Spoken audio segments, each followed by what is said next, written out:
Peace-building efforts can have significant impact on nations. The positive side of peace building, it can lead to increased stability and security, allowing nations to focus on development and growth. Peaceful environments can attract investment, promote trade, and stimulate economic growth. Additionally, peace building can foster social cohesion and promoting unity and reconciliation among diverse groups and lead to improved human rights protections and promotion of social justice. However, peace building is a complex and multifaceted process that requires sustained efforts and commitment. It must be tailored to specific contexts, taking into account local culture, history, and politics. Peace and its building efforts can be undermined by lack of sustainability, including inadequate funding, capacity, and institutional support. Power dynamics, including unequal power relationships between different groups, can also influence peace-building efforts. As we approach the International Day of Peace on the 21st of September, has it become an unending destination, or are there actions communities and nations must take to tear down obstacles to lasting peace? Plus, Governor Fubara has returned to Port Harcourt and has addressed the people of Rivers State. We'll be talking about that and more. This is the Eastern Eye. I'm Alex Obodo.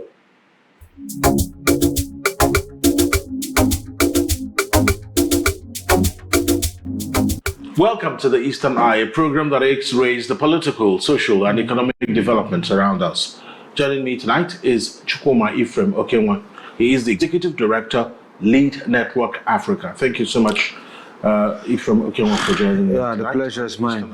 Yeah. So I'm sure you're already aware that finally Governor Siminalayi Fubara has, if you like, some people say is a triumphant entry. Well, he has returned to Port Harcourt. And he has also addressed the people of Rivers State. And if you went through that speech, there are a few things you will pick up.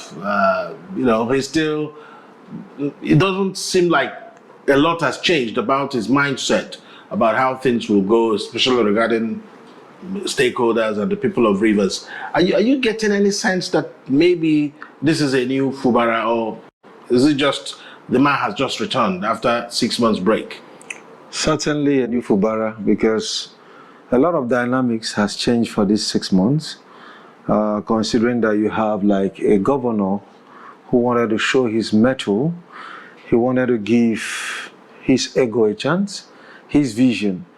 He wanted to have a government he can be in charge. He can truly be the chief executive officer of the state. But just like in any kind of battle that is messy, you could fight to the point that maybe the stronger may have to have the field of the day, set the rules, and maybe if you accept the defeat, which is very clear in this case, because the battle was so high, that the federal might was deployed and brought him so low, using the military administrator, right, the sole administrator of the state. Some elections were held, installing new sets of local government chairmen, cancelling all of the ones he did, and then now reinstating the former State House of Assembly members. And with that, it's just as good as, because all of the things the man was doing, and everyone was clapping that indeed a new sheriff is here. He's actually structuring so that he can be in charge. So imagine when all of the local governments under you don't have any of your person, right? Imagine also all of the State House of Assembly, it's being controlled by one man in Abuja. It means that, securing 2/3 of that same house to oust you out of that position is as simple as ABC. And most importantly is that he learned these lessons even coming out from, like an exile if you want, where someone could see federal might through the military, the government house surrounded, and the governor is only pleading, please can I be given a laneway to live with my family? It was that bad. Nobody would be in his position, even though you think maybe that is too crude to have this in 21st century, where maybe emergency rule will be declared in a state. You saw that happen clearly, unprovoked. So you don't know what could be the next situation if you want to like really show I'm truly in charge of this state. So I mean, clearly here on out, because he clearly referenced Nyesom Wike in that, said our leader. That's right. Referred to him as our leader. That's right. So is it safe to say that he has agreed to be led by his leader? Certainly. I mean, it's a very strong word, right? You know, to say our leader. It means certain, and Wike before now, just some hours ago, he boasted, right?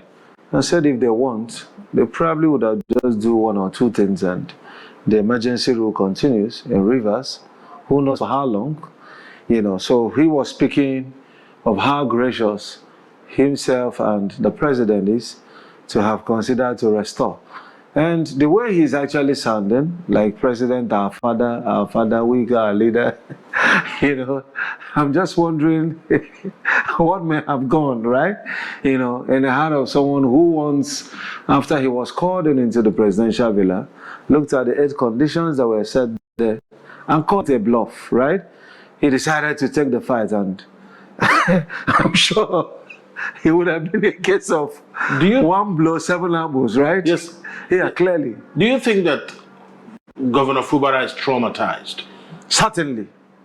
Certainly. Who wouldn't be? I mean, he's seen that it happens, right? You know, there are some things that are better imagined than experienced, right? So just imagine that, come on, so it's really possible that out of my 4-year guaranteed, right, a 6 months will just be taken off. I was absolutely not in control. And supposing if you come back after that 6 months, you meet it the way you left it, it would have been a better narrative. But everything, all of the dynamics change within 6 months.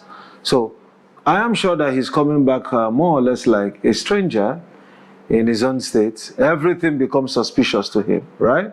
When he's sitting back, maybe going back again to that same state house of assembly, right?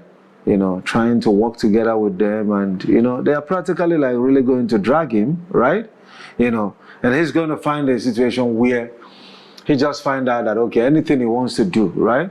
First and foremost, he would like to consult with a Wike and say, our dear leader, are you pleased with this step? Because otherwise, if he tries to act out of his own, he's seen like practicals, right? This empirical is not imagined. But is that the real price of peace, or for peace? No, certainly. I mean, this kind of peace without justice is not sustainable. You know, I love the way Bob Marley puts it. Everyone speaks about peace, right? You know, but we must realize that what we call sustainable peace is when there is justice, when there is fairness. Otherwise, it will be passivity, it will be timidity, and timidity in itself is not humility. You know, so peace will not be always accepted as maybe either you choose to walk away, choose to accept oppression, to keep quiet, or play some level of gentility. Peace actually, right, in its sustainable senses, when all parties that are involved are fairly treated, it also means exploring non-violent ways for all parties to achieve and attain their strategic interest, right? And interestingly, you also have justice will not mean if a Wike has finished as a governor, right? And he didn't have much interference. Somebody placed him there also, right? You know, and then another person comes. But it doesn't look like he has agreed that someone placed him there. With all the interviews we've heard him. Well, because he was able to fight through. And I would say that Wike of some sort has been one of the luckiest politicians I've seen. Imagine like being in APC and PDP at the same time. You get a position with the APC as a minister, and you've got like all of the prerogative to scatter PDP, such that the big wigs left the party for you. And all state governors under PDP are rattled by a Wike, you know, using the infamous narrative of Wike, you know, pocketing the party. And that's practically, you know, what has happened. He's embarrassed the party, he's threatened the party. You know, we've seen him like threatening a revocation on their property, you know, and even selling up the headquarters, you know, of PDP. You know, such kind of ridicule that have never been seen before. You know, we see a Wike making that bold, you know, to really show that he's out to destabilize the party. All right, we'll take a break at this point. When we return, we'll delve into one of our major focus for this night, and that is the issues around peace and peace building. Join us after the break.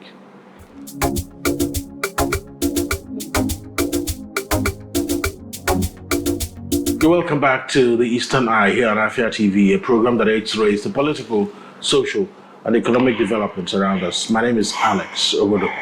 So let's talk about peace, because that's actually our major focus.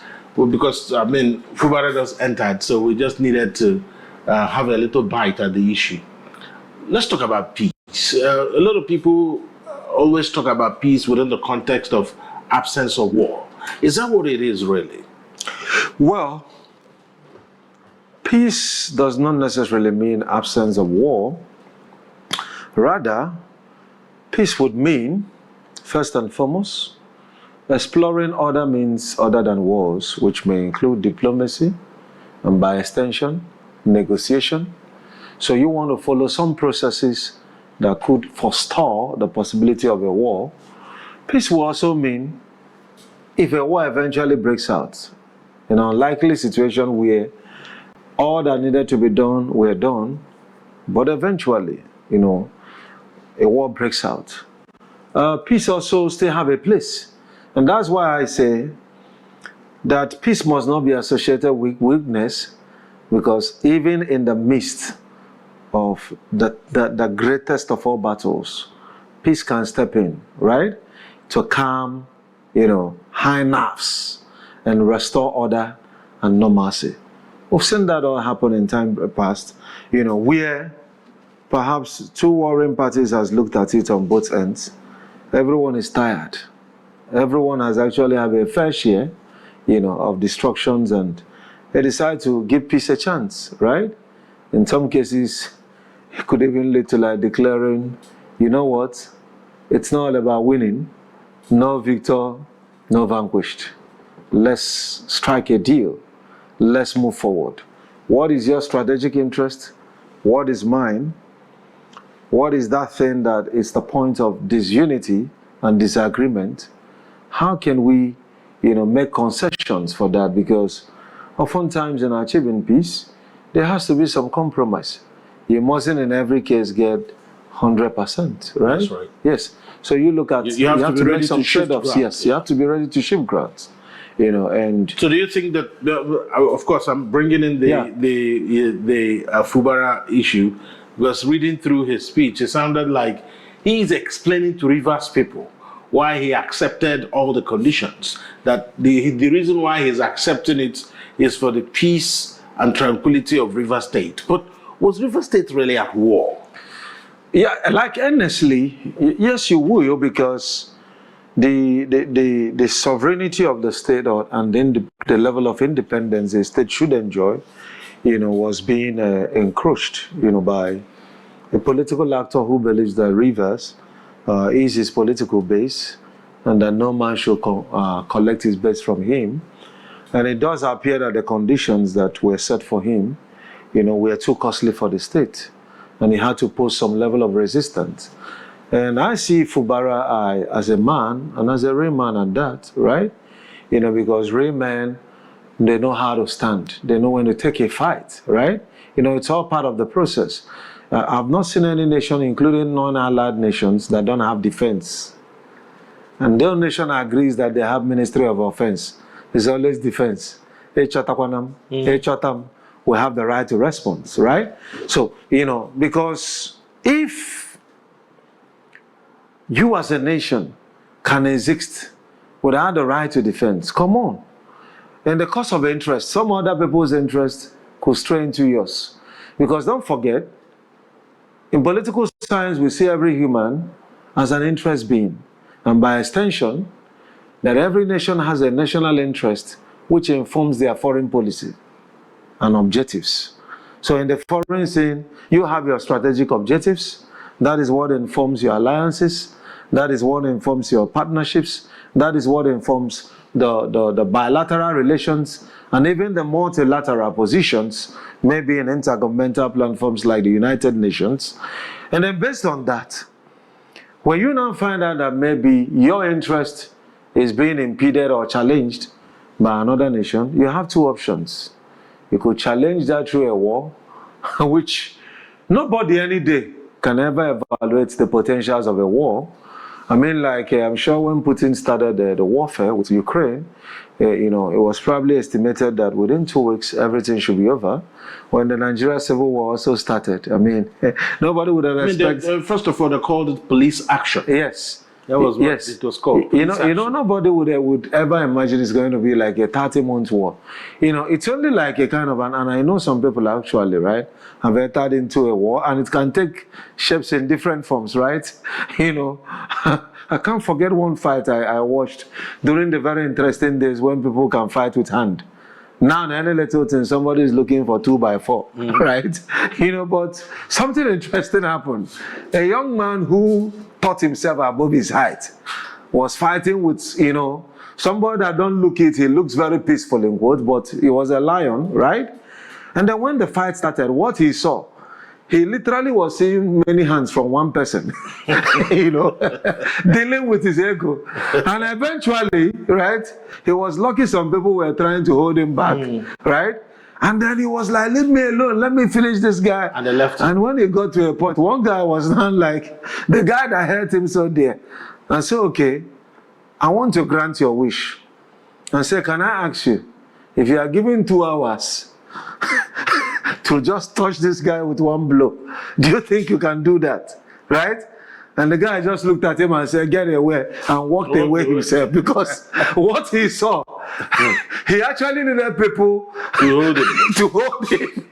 Because he was receiving a lot of punishment. He needed the peace more than anybody else. He was just doing grand. Yes. And that is what we call in diplomacy mutually assured destruction. You know what that means? You start a warfare, and even some great nations have experienced that, right? I mean, when you see a nation, is it like maybe Vietnam, Afghanistan, you evaluate them and say, no, be these people, and they are ragtag army. And then, as a great nation, you see yourself escaping, right? I mean, we've seen some of this kind of thing. So that is why when it comes to war, don't ever look at it just like even when it comes to you as a man or you as a woman, you tell somebody you can't do anything. My dear, if you have opportunity to always negotiate, negotiate. Because some people have out of gragra, right? When the whole thing starts, what they will now be wondering is it possible to get back to the table? By then it has so escalated. What we are now counting is losses. And what you will now be hearing is, had I known. Some others will still want to defend their point, but at the end of the day, they discover, I am trying to prove a point, I'm trying to massage my ego, but I even have no ego, right? A very important case that comes to mind is the Commissioner of Youth in Anambra, who went and blocked a dignitary that had security details meant to promote, protect him, just because the guy went to FMC, right? To see victims of, some state actors, who shot sporadically and they were hospitalized there. So whoever instructed him to go and use his vehicle, and by law and by right, if you are assigned to a dignitary, your basic role is to ensure the person's safety. And they advised the gentleman, Honorable Commish, remove your car. And the guy refused to remove. The next thing, you understand? Yeah. Eventually, one of the things that happened, even when he has agreed to go and carry, there was one, happy, you understand? One guy that is happy to throw blows. Gave him a final one. The guy went there with humility and removed the car. The question I would have asked myself is, what did he end up proving? Right? I mean, if you must fight, fight to finish. But if you must think, realize that even in that fight you want to engage, it may not end the way. I'm sure probably he would have wanted the security agencies, the DSS the man came with, advising him be doing maybe carry his bottle of beer. But it was not a day of long speeches. It was action versus action. You have a nuisance value, some others have it more than you, and sometimes you might not be able to estimate properly. That's right. So that is why when you see certain things, sit down and negotiate, right? It's always better. It's always better because nations, right? I mean, like, look at what's happening between Israel and Gaza. Israel was on their own, right? Gaza Pia launched the attack. And up till now, there have been that cry, leave us alone, right? And there has been like a kind of mutual destructions on both ends. You know, still Israeli hostages being held. It never does anybody any good. So if you know you want to get into something that at the end of the day, you are going to suffer some great losses, distractions. You know, when you are warring, nothing else matters than to divert all of the nation's resources towards the war. War is very costly. Very, very costly venture, right? You don't want to imagine like all of the investment that those two nations are doing, right? You know, so why wouldn't it be a greater option, you know, for people to sit back, either at the international level, either at the local level, to discuss? You know, like we said that Georgia is better than war, right? Let's talk it over. It's always better. But unfortunately, you know, people who love strength and vigor would always think that might is right. You know, you always need might, and you know, just scatter. Who no agree, go agree. And at the end of the day, like he said that an eye for an eye will leave everyone blind.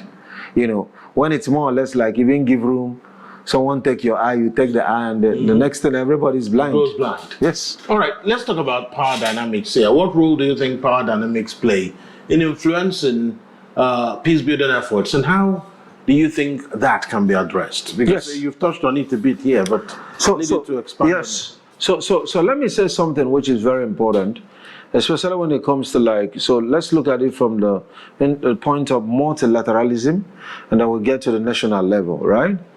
So, for instance, you know, the role that power plays is that as a diplomat, right, your role will be to take the position of your nation.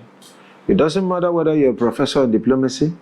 It doesn't matter whether you've reviewed all of the conditions, and as a policy expert, you know that this is the more favorable decision for your nation to take.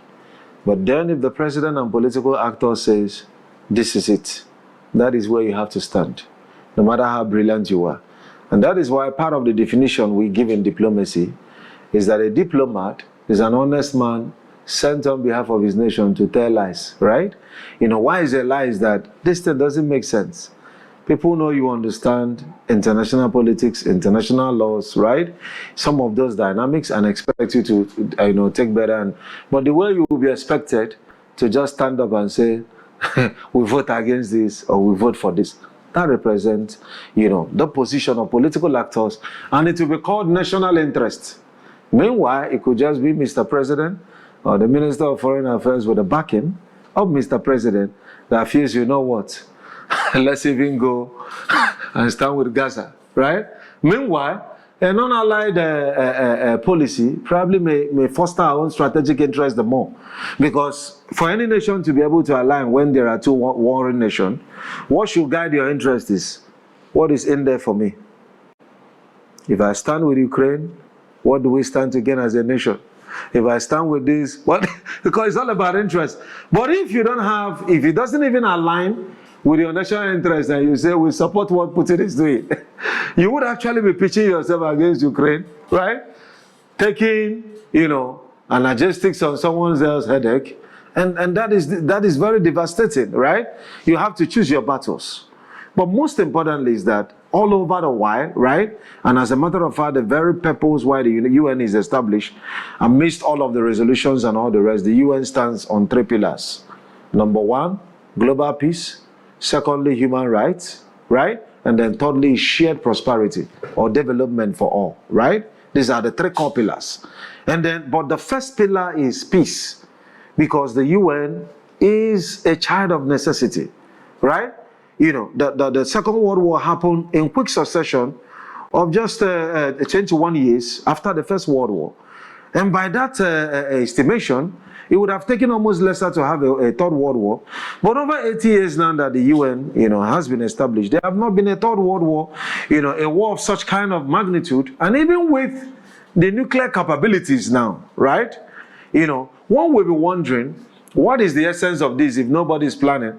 Meanwhile, the major people, all of the major guys, the P5, the permanent 5, all of them also have, nuclear capabilities. Whether you're talking about Russia, whether you're talking about China, whether you're talking about United States, but it's more or less like for deterrence. More or less like to say, you know what, we don't want war, right?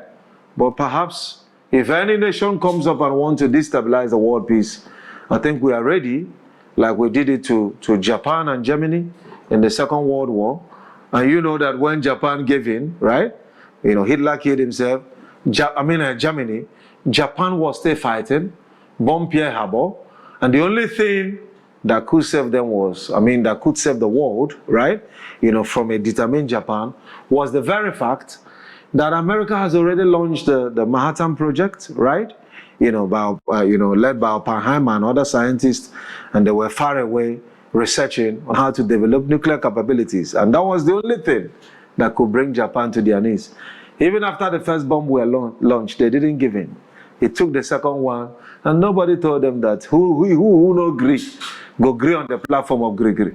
So there are also peace that is fostered through war, and that is why we can't say entirely that maybe there is no nexus or causality between peace and war. They're almost like twin brothers towards achieving national and foreign objectives. That's right. But there wouldn't be any talk about peace and the need for peace if there are no conflicts. So which brings us to what are the key root causes of conflict that peace building efforts should address. Okay.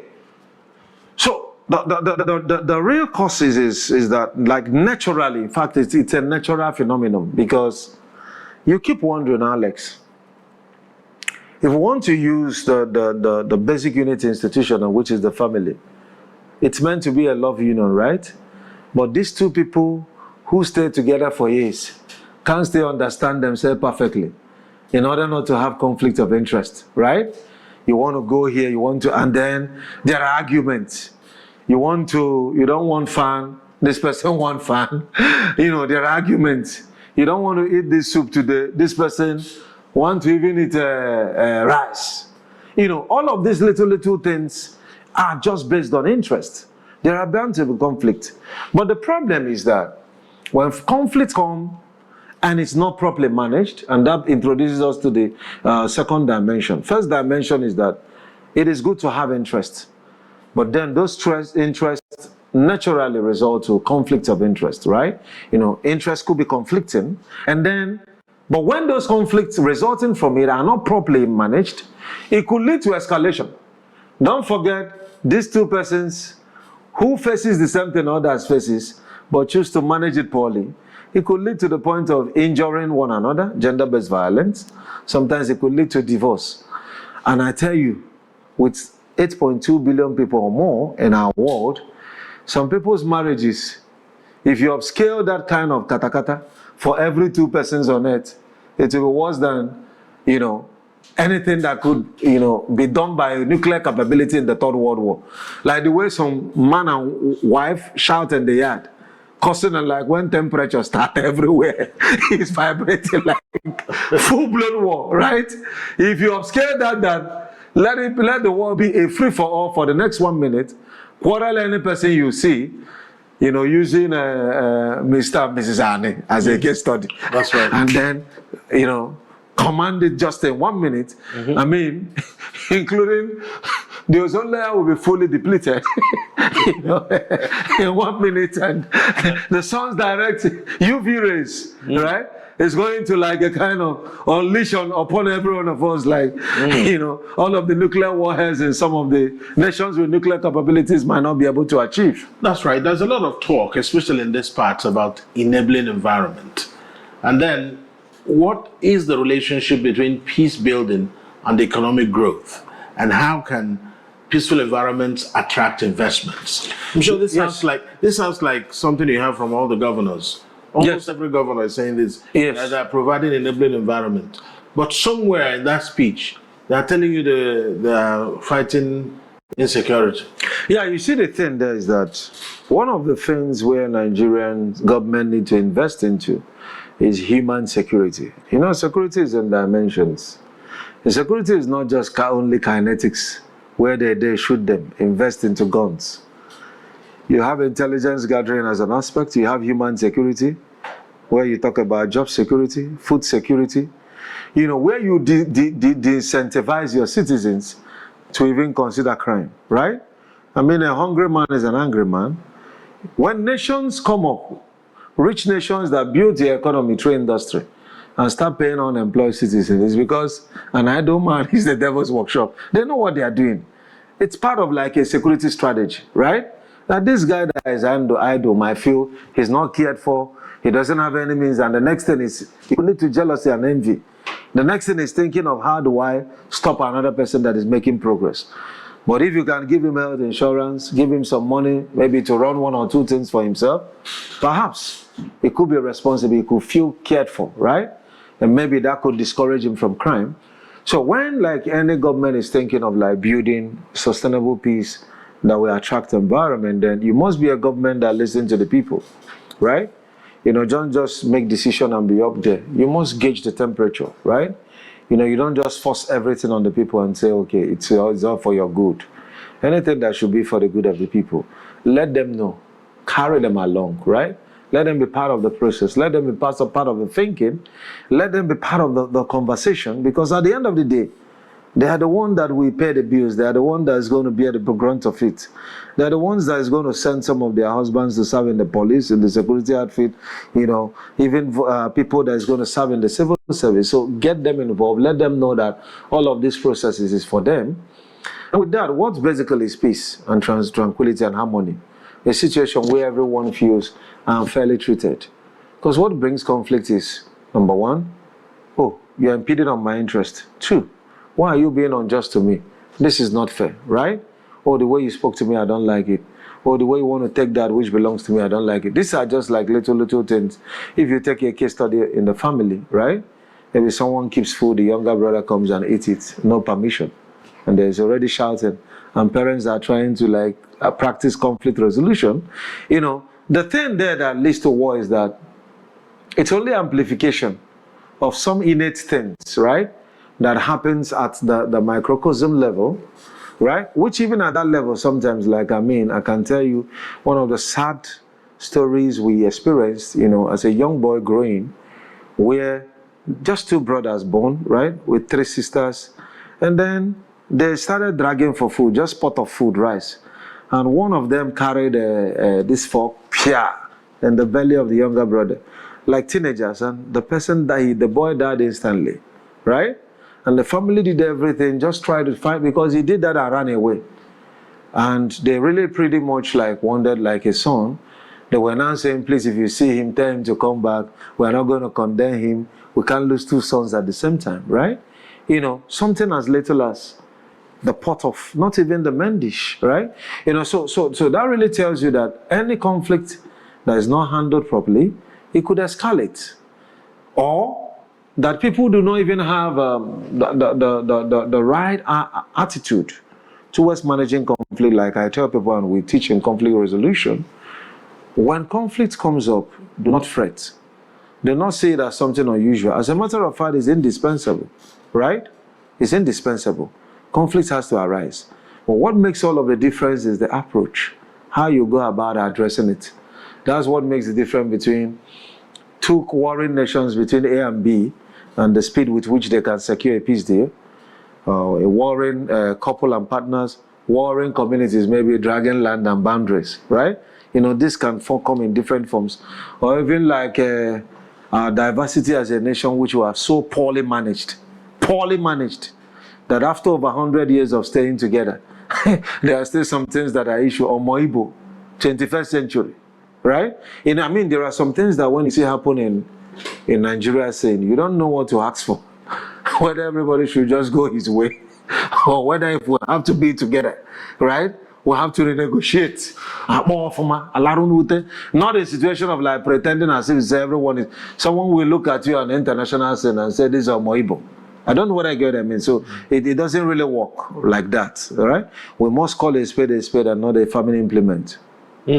So, now that you've referenced the people and diversity, it is something, if you're a Nigerian and you look at the diversity of Nigeria and the crucible of cultures that we have, it doesn't look like a lot of the ethnic nationalities have leveraged on the diversity to actually create a bond that will be difficult to alter. Do you think that maybe that there should be some concerted effort in making sure that that diversity becomes our unique selling proposition? Honestly, I mean, Nigeria is not the only multi-ethnic and nation on earth. Interestingly, in Africa, for case study, right? We've never seen any time maybe Ghana saying one Ghana. Ghana is like how they have several ethnic groups. Some also in South Africa, hundreds. Some also in Kenya. You can't hear them say one Kenya, one South Africa. Now we they shout one Nigeria, where we can't even manage our, uniqueness. And it just tells you that we would want the oneness to look more like hypocritical than actually reality. Let it remain at the level of hypothesis, that which is ideal than empirical, like a lived experience for every Nigerian. But then it's possible. Because it's all about all relevant stakeholders at all stratas, whether religious leaders, families, political leaders, right? Cultural leaders, leaders of traditional institutions, realizing that indeed, right? The more the merrier. If we can look within ourselves, right? Even address the schism amongst us, right? Understand our unique strength, celebrate ourselves as ethnic nationalities, find out the uniqueness of others, celebrate them for who they are, without trying to show like, we love ourselves more than others, but in the real sense, we are not doing any different than the way their leaders is treating them. The only thing that makes me know that Nigeria is one is no region have a monopoly of bad leadership. There's no region in Nigeria. Hancha and Emeka one when it comes to delivering bad governance, right? The same attitude. The same, I've not seen any culture without the lying down Yorubas do. If a governor is moving, entourage, wayward, those, you understand? Let's see that humility also reflected in governance. I say, okay, now this region, they live simpler, they do things differently, you understand, by the virtue of their culture. When it comes to bad leadership, all of them can stay on the same table and eat, right, where the citizens are the menu, right? But if we want to look at things really, that should be to really begin to rebuild. National Orientation Agency will have a role to play. All of the relevant stakeholders. Don't fall the victim of, always using what we call like in political sciences, the social identity theory, which postulates that in a group, right? So you have the in-group, would esteem themselves as more important than others, their group, just to have a sense of what? Of like being more important than the others. You want to like esteem yourself. And even some people have to do that. Talk down on others just to feel better. And that's what practically happens, because the same people that we say that and say, okay, an Igbo man can never be president, they become president. If I go to Lagos, even if I speak Yoruba, Bawoni, I'm not going to get bread cheaper, right? I'm not going to get food cheaper. But for some persons, rather than an Igbo man to be there, bring the worst of Yoruba or the worst of Fulani, let them be there. That cannot be said to be unity. That cannot be said to be peace. And that cannot foster shared prosperity. What is said to be peace would be, let the best amongst us, regardless of tribe, let those who have prepared themselves for leadership take the leadership of the nation, and together we can advance.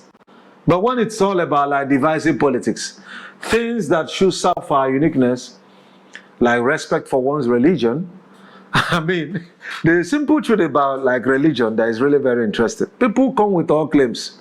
You have never gone to anywhere before, right? You are already there talking, you know how the mansions look, the street of gold you are going to walk on, or the 7 virgins you'll be given. Where is the empirical evidence? You have no evidence whatsoever. So take it easy. All of these things are claimed, right? And the claims could be right or wrong. But whatever be the case, the humility every one of us should have is that nobody will ever know what it means to die or what lies after until you die. That's the simple truth. So be humble, but coming down. When you because you're a Christian, you call maybe other Muslims as infidel, right? Or Muslims, you're infidel, you think with a holy war, you can subjugate others. But when they come down, none of these two religions came from Africa, right? Let's be humble enough. Because, sometimes, like, honestly, when you talk about the dynamics of politics in Nigeria, it has actually, watch towards election season, Muslim, Christian, this, all of those things. But interestingly, when I actually experienced that Islam is a religion of peace of some sort, when I visited the UAE and saw how peaceful and humble some Muslims could be, it was very interesting. And the way that the sheikhs dress, right? I dressed that way, and when I shared with some of my friends and Arab friends, they were excited, they admired me. My brother, when I came back to Nigeria and just as fun, right?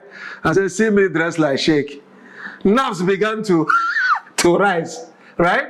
People began to get very angry. Meanwhile, I just did that as a traveler, as a tourist, right? I can go to anywhere, dress on their cultural wear, right? When you talk about, it's not the sheikh wear that make you a Muslim. It's more of cultural, right? But our people back home were seeing it. How can this infidel be dressed in our cultural attire? Forgetting that above all, whether you are Christian, you are Muslim, you are Yoruba, when you want to travel out of the country, you travel with Nigerian green passport. Interestingly, we've also seen Abike Dabiri in charge of NIDCOM. If it's an Igbo involved in the crime, he will call out the Igbo person and mention no one now.